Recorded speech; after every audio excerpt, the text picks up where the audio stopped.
ఎందుకంటే నేను తెగించానంటే మటుకు ఇంకెవరు తెగించరు, అంత పిచ్చగా తెగిస్తాను నేను. ఎందుకంటే నేను నిన్న ఎందుకు క్షమాపణ చెప్పాలి, ఎందుకు క్షమాపణ చెప్పాలి? నేను బాధ్యత అడిగాను, మీ ఓట్లు అడిగాను నేను. తిరుమల డైరెక్ట్ నాకు సంబంధం లేకపోవచ్చు, కానీ నేను దాంట్లో భాగస్వామ్యం ప్రభుత్వంలో. మీరు నారా చంద్రబాబు గారు గెలవకపోయినా, నేను గెలవకపోయినా, 164 మంది ఎమ్మెల్యేలు గెలవకపోయినా టీటీడీ బోర్డు ఎక్కడి నుంచి వస్తుంది? చైర్మన్ ఎలా నియమితమవుతాడు? ఆయన ఈఓ ఎలా నియమితమవుతారు? ఈఓ ఎలా నియమితులు అవుతారు? మేము గెలిస్తేనే మీరు, అది ఎక్కడి నుంచి వచ్చింది మాకు గెలుపు? మీరిస్తే. అందుకు మీకు నేను క్షమాపణలు చెప్పాను.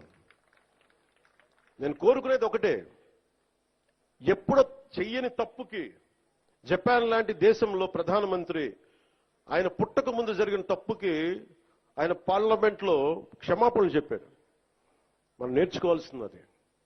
వాళ్ళు చేయకపోయినా 3 తరాల ముందు తప్పు చేసినా క్షమాపణలు చెప్పారు. నేను ఈ రోజున అడుగుతుంది, టీటీడీ బోర్డు పాలక మండలి చైర్మన్ గారు కానీ, సభ్యులు కానీ, ఈఓ కానీ, ఏఈఓ కానీ, మీరు ప్రెస్ మీట్ పెట్టి క్షమాపణలు చెప్పండి. నేను క్షమాపణలు చెప్పినప్పుడు మీకు క్షమాపణలు చెప్పడానికి నామోషి ఏంటి? బాధ్యత తీసుకోండి, బాధ్యత తీసుకోవాలి. ఇది చాలా బాధ కలిగించేది. మా సంబంధం లేదంటే ఎట్లా? నా తప్పు కాదంటే రాజు 7 చేపలు కదలా, మరి ఎవరు చేస్తారు ఇది? నాకేం సరదా నాకు క్షమాపణలు చెప్పడం? నేను దోషిగా నిలబడాలా ఇలాంటి సంఘటనలో? అందుకని ఎందుకు నేను డాంపెన్ చేశాను, ఎందుకు తగ్గించాను సంక్రాంతి సంబరాలంటే, వాళ్ళు ఎంత గొప్ప వాళ్ళంటే చనిపోయిన 6 మంది వారి కుటుంబ సభ్యులు దేవుడు పట్టుకెళ్ళిపోయాడు అంటున్నారు.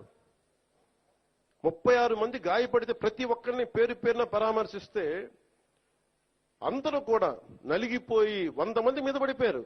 ఎంత ఉంటుంది ఒక ఆడపడుచు మీద పడిపోతే, పెద్ద ఆవిడ మీద పడిపోతే? తమిళనాడు నుంచి వచ్చారు. ఎలా ఉందమ్మా మీకంటే, కడవలు పాత్రికాంగయ్యా, కడవలు వెళ్ళి దేవుడు బయటికి తీసుకొచ్చాడు మమ్మల్ని అంటా ఉన్నా.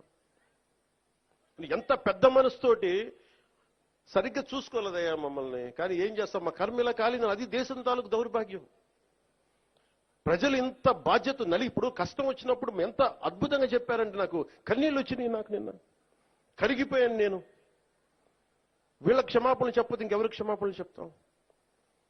ఏఈఓ కానీ, ఏఈఓ వెంకయ్య చౌదరి గారు కానీ, ఈఓ శ్యామలరావు గారు కానీ, చైర్మన్ బిఆర్ నాయుడు గారు కానీ, టీటీడీ బోర్డు సభ్యులు, పాలక మండలి సభ్యులందరూ కానీ, మీరందరూ వచ్చి ఒక్కొక్క వ్యక్తి గురించి కథ వింటప్పుడు మీకు బాధ అర్థమవుతుంది. క్షమాపణలు చెప్పండి. మీరు క్షమాపణలు చెప్పి తీరాలి, వేరే దారి లేదు మీకు. మీరు క్షమాపణలు చెప్పడం వల్ల పోయిన ప్రాణాలు తిరిగి రావు, కానీ కనీసం ప్రజలు మిమ్మల్ని చూస్తూ ఉన్నారు. అది మటుకు జ్ఞాపకం పెట్టుకొని అందరూ తగ్గి క్షమాపణలు చెప్పండి. చాలా అవసరం ఇది. ఎందుకంటే ఈరోజు రాష్ట్రం మొత్తం, దేశం మొత్తం మీరు చేసిన తప్పుకి సంబరాలు జరుపుకోవడానికి ఆలోచిస్తూ ఉన్నారు. 4 లక్షల మంది ప్రజలు గరుడోత్సవాలకు వస్తే క్రౌడ్ మేనేజ్మెంట్ చేయగలిగే వాళ్ళు అక్కడ చేయలే. 2500 మంది. చాలా బాధ అనిపించింది. Lack of management, crowd management లేక, ఎవరిని ఎంతమందిని కూర్చోబెట్టాలి ఈ ఆలోచన లేక, అది కానిస్టేబుల్స్ గా దగ్గర నుంచి అధికారులు, ఎస్ఐలు, సిఐలు, 1100 మంది పైచిలకు పోలీసు. కానీ దురదృష్టం జరిగిపోయింది. సో నేను ఈ సందర్భంలో నేను ఒక కొత్త ప్రయాణం మొదలు పెడుతున్నాను. 6 నెలల తర్వాత ప్రతి జిల్లాకి వస్తాను. అది మనం పిఠాపురంతో మొదలు పెడుతున్నాను.